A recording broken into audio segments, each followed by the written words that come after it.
I just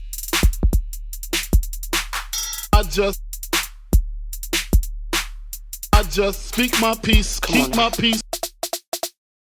What's good, everybody? Welcome to episode 82 of the Speak My Peace podcast. As always, I'm your gracious host, Greg Lacey.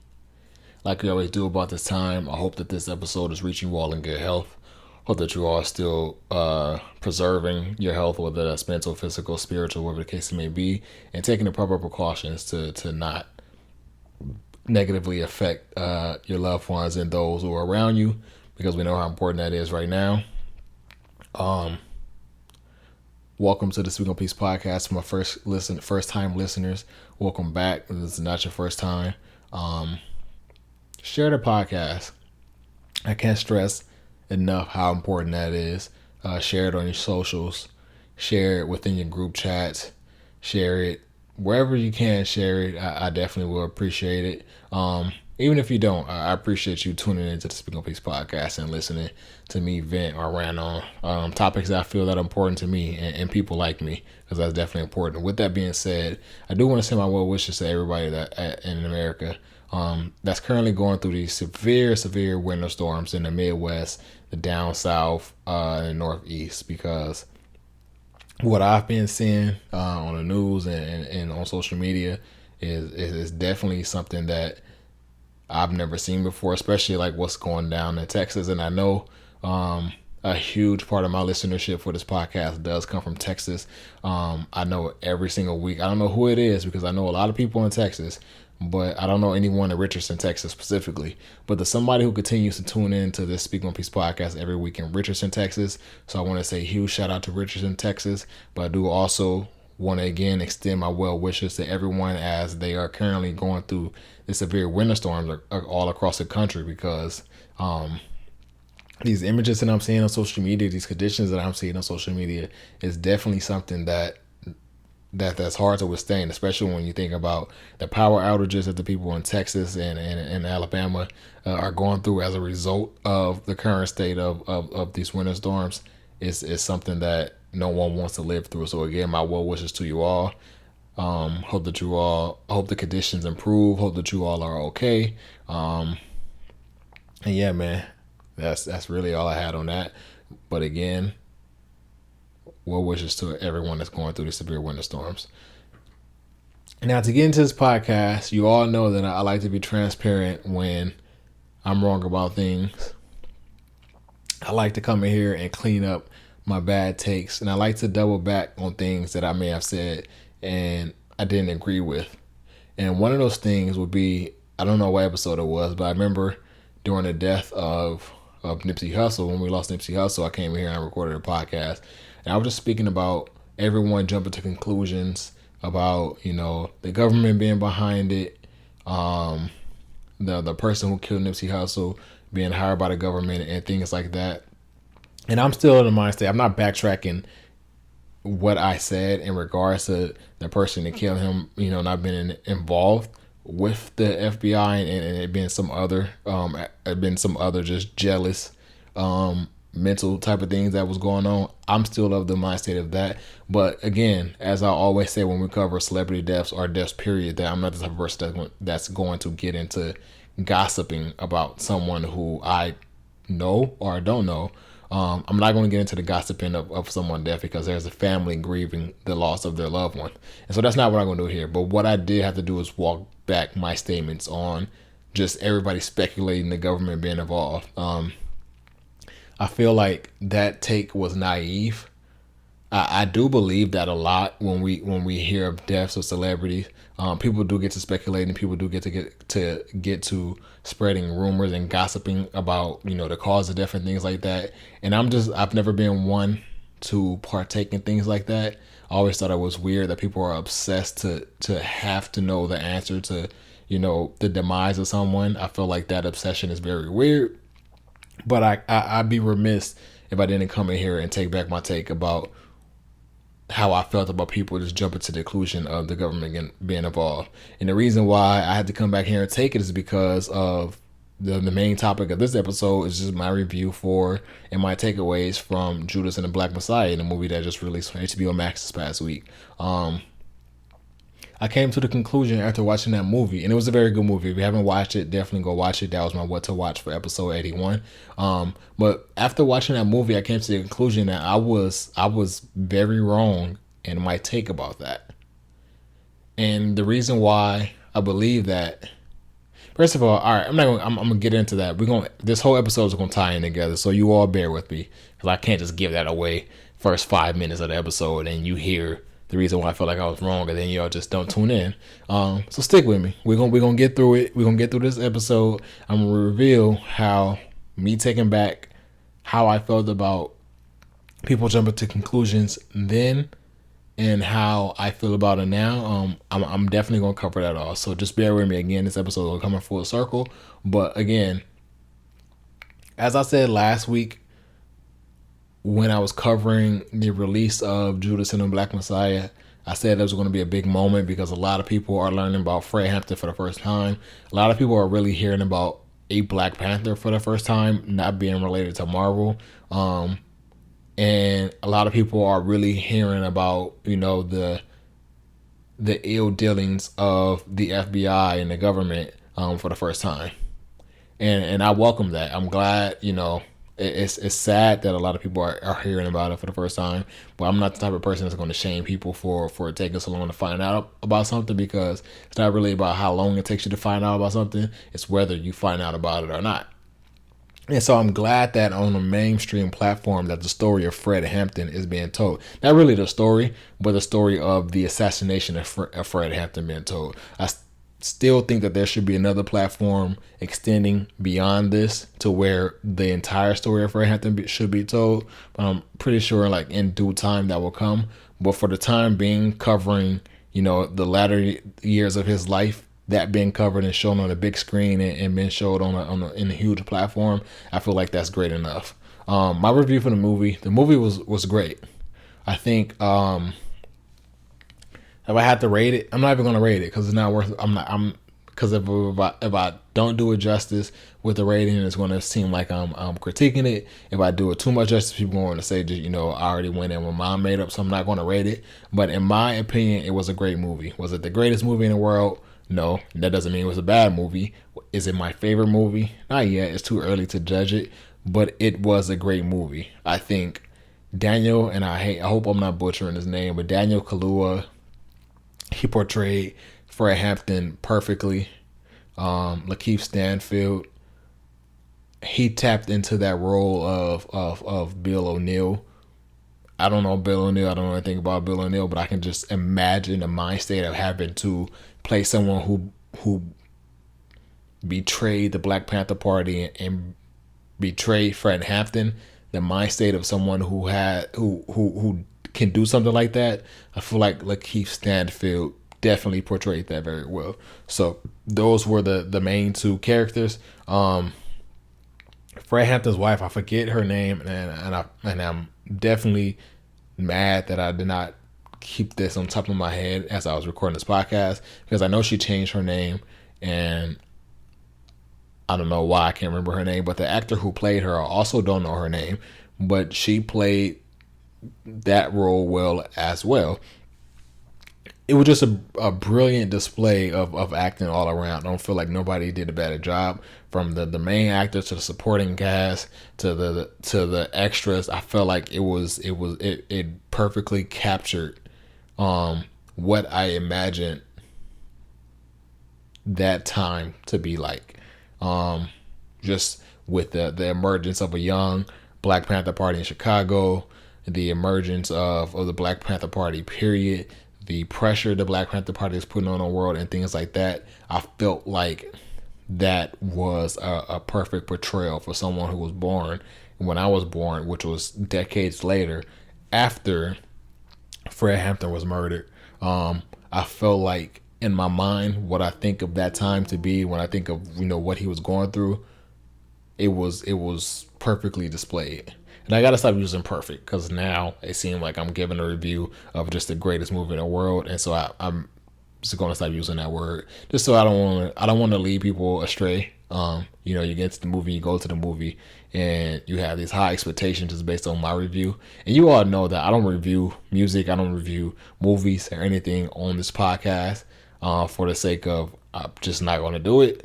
But I feel like because I covered it in the last episode about the huge moment that I want to be, I had to give my take on how I felt watching the movie. Again, I'm definitely grateful that this story is being told on the mainstream. One, because the Black Panther Party is an important fraction in American history. Whether people want to cover it in a school curriculum, whether people want to cover it in the mainstream media or not, that fraction of time was one important piece of history. You can't tell American history without telling that. You can't tell my history without telling, the importance of the Black Panther Party. Two, I felt like the relevancy in telling old stories and relating them to current stories, which I'm gonna get into in a little while as well. I feel like when you're able to do that, when you're doing period pieces, and those period pieces are still relevant 50, 60 years later, I feel like that's definitely a job well executed. When you have a supporting actor or a supporting cast whose roles are just as important as the leading actor, it's just a great display of acting. And for those reasons, I came away from this movie very satisfied. And we all know, the moment that the soundtrack for the movie created, well, it was definitely great. The soundtrack was making noise leading into the movie just because of the track list, the songs that people were anticipating. We had songs from Chicago legend Bump J and G Herbo. We had songs from another, current Chicago star, Lil Durk. We had music from her. We had a song from Nas. Now, obviously, the most talked about track was the Jay-Z and Nipsey Hussle song. It was just this past weekend was a moment that many people are going to remember. It wasn't as big as a moment as I expected it to be, and I guess that's due in part because of we still are in lockdown. And so people are not actually going out to the movies, and people don't actively have a subscription to HBO Max. And you have to factor that in. And so when I think about things like that, I think I was kind of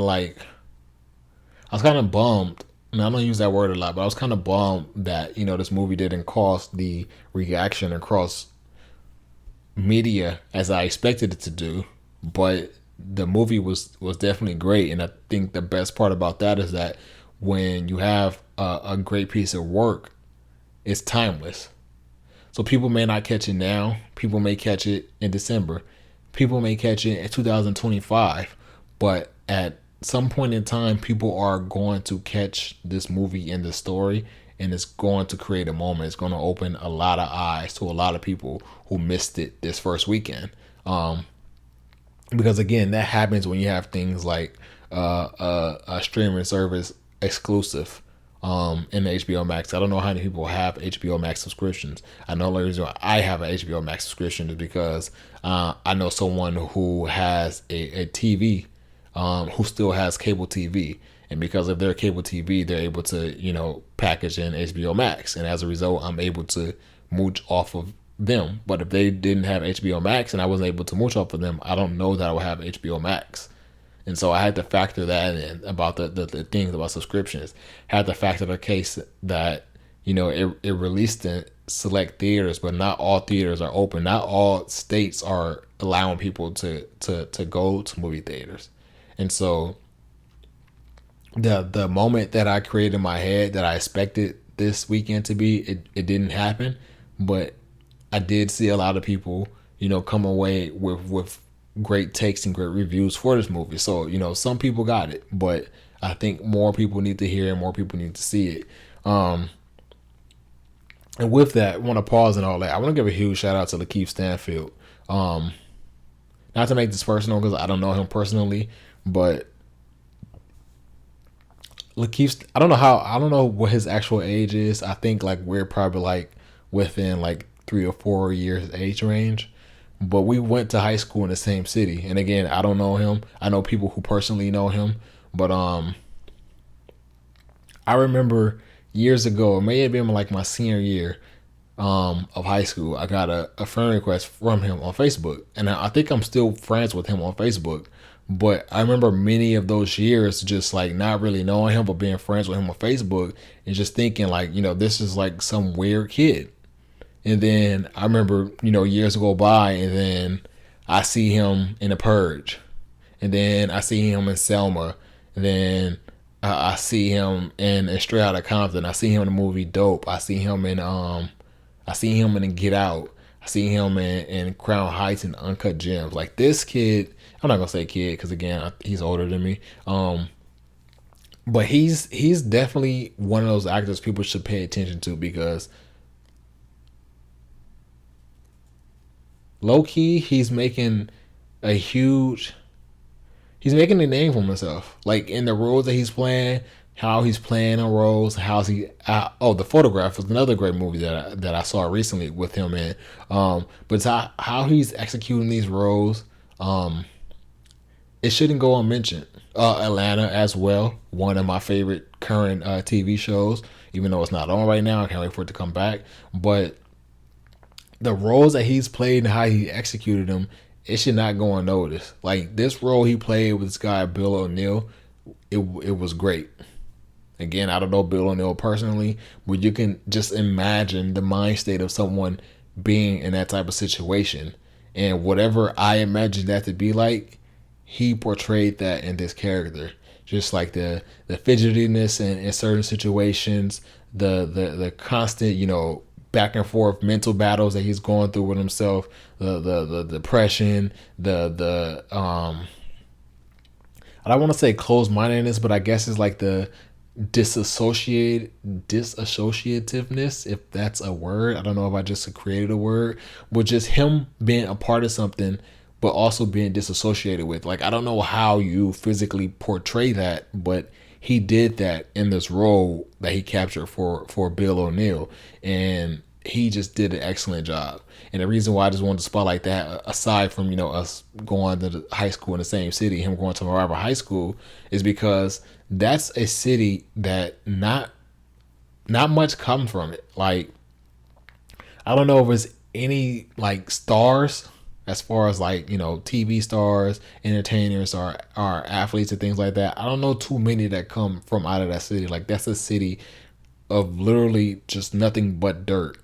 And this man came from that place, and he's making a name for himself. He's been in some of the most important films of the past 5 to 6 years. I would say of the past decade. If we think about this, we think about Thelma.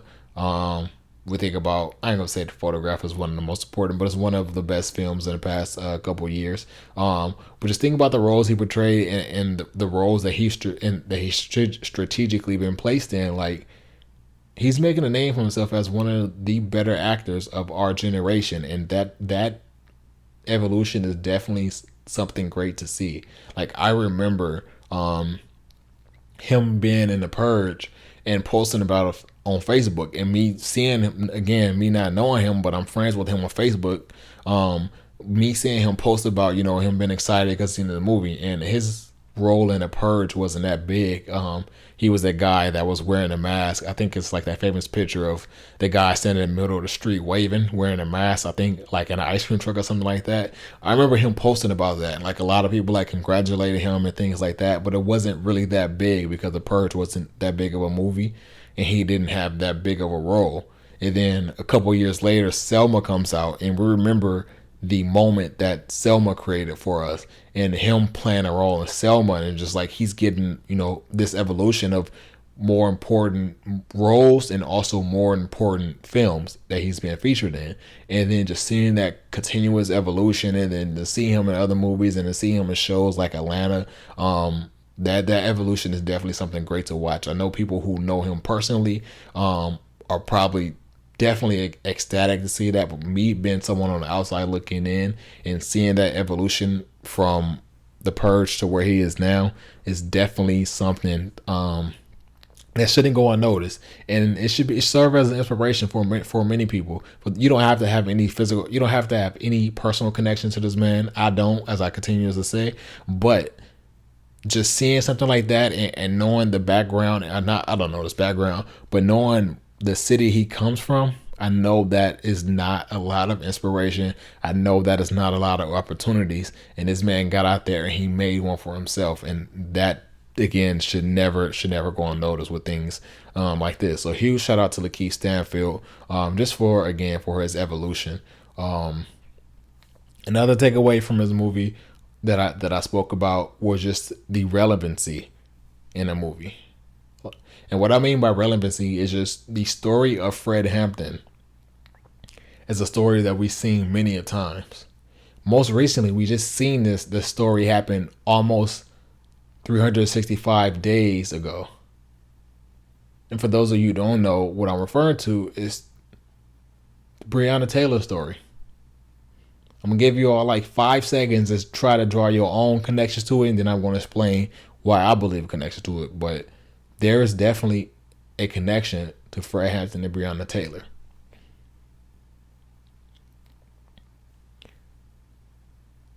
Hopefully the main thing that you have to think about is just the execution.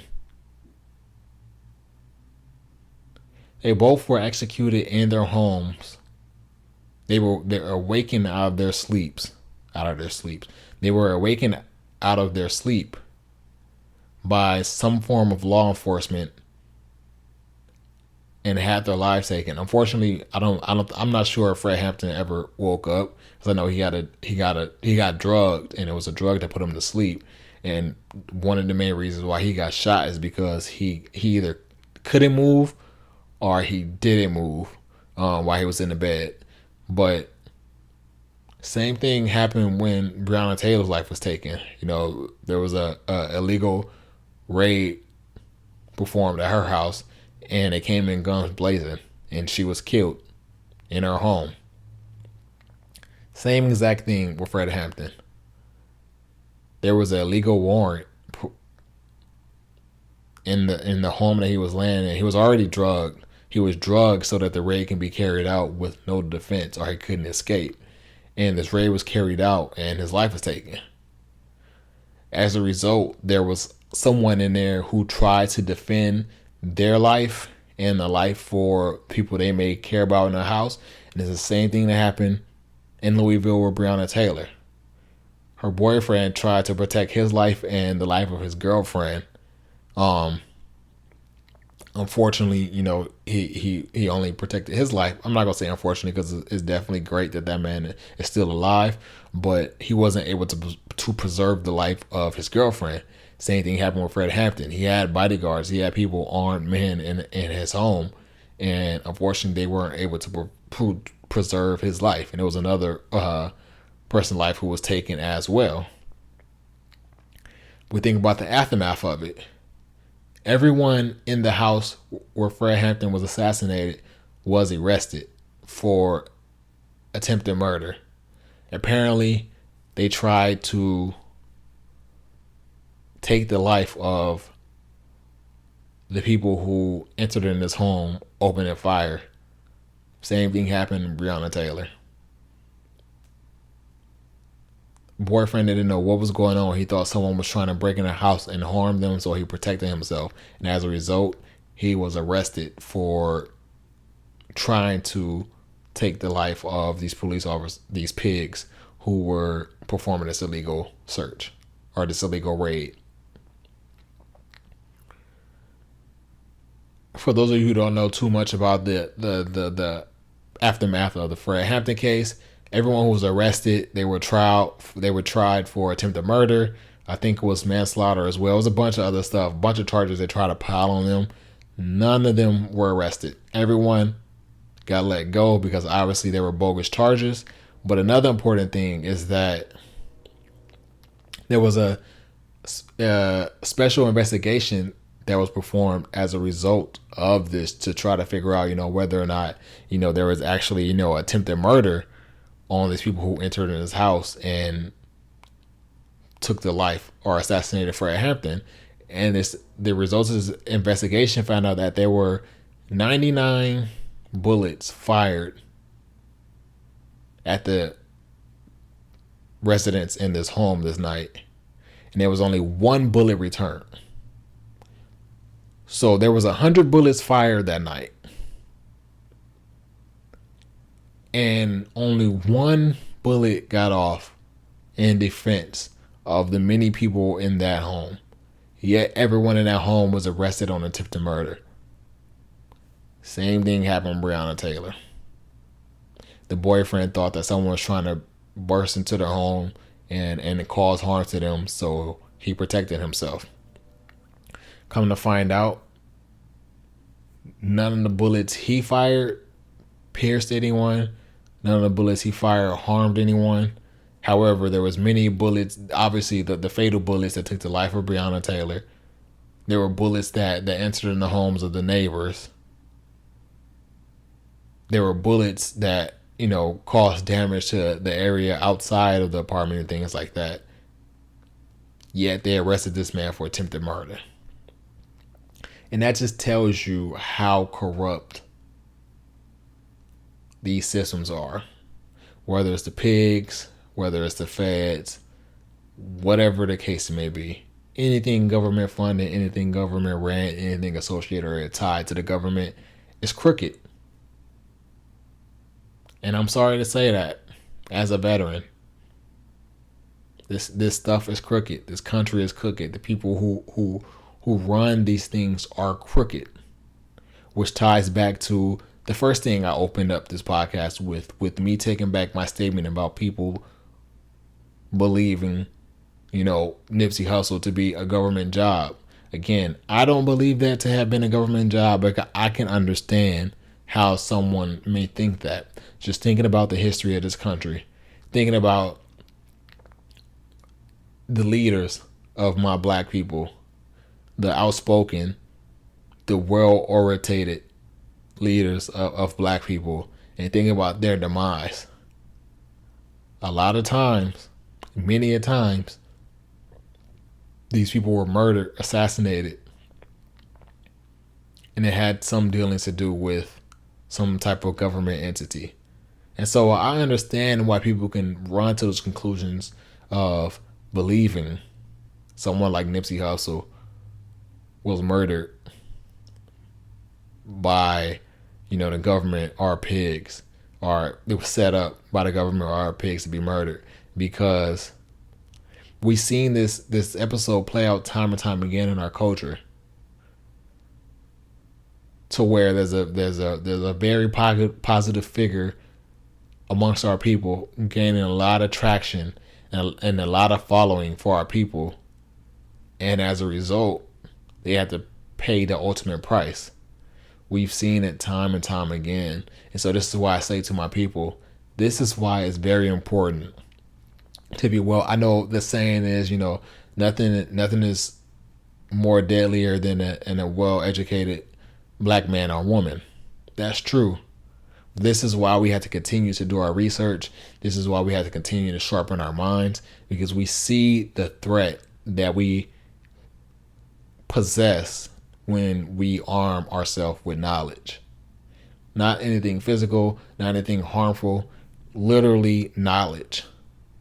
That is a threat to this system that upholds this country. And I know nobody wants to pay the ultimate price for things like that, but I think the pressure that we put on people by being, well informed, by being knowledgeable, by being well spoken, is enough. It's enough to cause some type of shift or change within our people. It's going back to what I was speaking about last week about the building up community and communicating with each other. The more informed we are, the more aware we are, the more teachable we are, the more prepared we are, the better off we are in upholding strong communities. Because now we're able to pass along information to other people. Now we're able to gain things from other people that look like us. And I don't want nothing more for my people than for us to possess things like this, to possess knowledge, to teach the youth, to make sure that the Whitney Houston song, that they truly are the future. The youth can only be the future if we raise them right. And one of those key components in one of those key components in raising them is the information that we pass along to them. The life lessons that we pass along to them. The do this and don't do that. I went through this so you don't have to go through that. All these little type of examples, all these little type of keys to life, it's going to make their futures better. And so we have to continue to keep our eyes on the prize and making sure that they are prepared in that sense, because we see what this type of information, we see when you possess this type of knowledge does for other people. It makes us a threat, because we're not supposed to be this informed. The system wasn't set up for us like that. That's why we are placed in communities to where we are only allowed to go, not allowed, but we, go to these public schools that, are severely underfunded, with lack of resources, and teachers are underpaid and things like that. So that our education is lesser than those who are able to go to private schools, to those who are able to go to charter schools. We are meant to be kept down. And the more we seek out information that we're not supposed to have, the better off we are. And that's the truth. It's the bottom line. We have to continue to arm ourselves with knowledge. Whether that's reading a book, whether that's watching a YouTube documentary, whether that's watching a movie, whether that's listening to music, whether that's doing things yourself, becoming a DIY person, whatever the case it may be, we have to continue to do it, because the more equipped we are, the better off we are. And that's scary enough. That's really all I have for that. And I don't know really how to segue into this next topic, but this is the last topic we're going to have, and we're going to get out of here. But the last topic I'm going to have on the cover was something I've seen on social media. Not on social media, I've seen it in the news as well. I seen it on social media first, and then I seen it in the news. But basically, there's an internal investigation going on in the LAPD right now, because some idiots thought it was funny to make light of the death of George Floyd. I don't really want to get into what was done, because I feel like that's me giving power to the actions, but I feel like you all should Google it. But there was a sick joke in relation to Valentine's Day in regards to the death of George Floyd. And there's currently an internal investigation going on in LAPD right now. But it's out there. Google it once this podcast is over. But I just want to make sure that you all are aware, because I don't want to be coming in here into this podcast and speaking a certain way about a certain group of people, and speaking a way about pigs, and you all thinking that, I'm just doing it because it's the thing to do, because I'm jumping on a bandwagon, because this group of rappers from the city that my family was raised said it, and so now I want to be like them. No, I like I said last week, I said it because I actually believe it. And this is an example of why I will never sway on how I feel about those people. Because this is what they think of us. They think that a man being strangled, breathless, on a concrete pavement, they think it's something to joke about. And these are the people who are sworn in to protect and serve our communities. These are the same people who are threatened by our skin colors. Whether that skin color is black, African descent, Latinx descent, Asian descent, Middle Eastern, wherever the case may be, these are the same people who are threatened by the presence of us and carry out these executions of us in broad daylight, in front of cameras, on body cams, wherever the case may be, and get let off with a simple pat on the hand. This is why I continue to cover certain stories like I did last week, is because they don't see us as humans, and we have to understand that.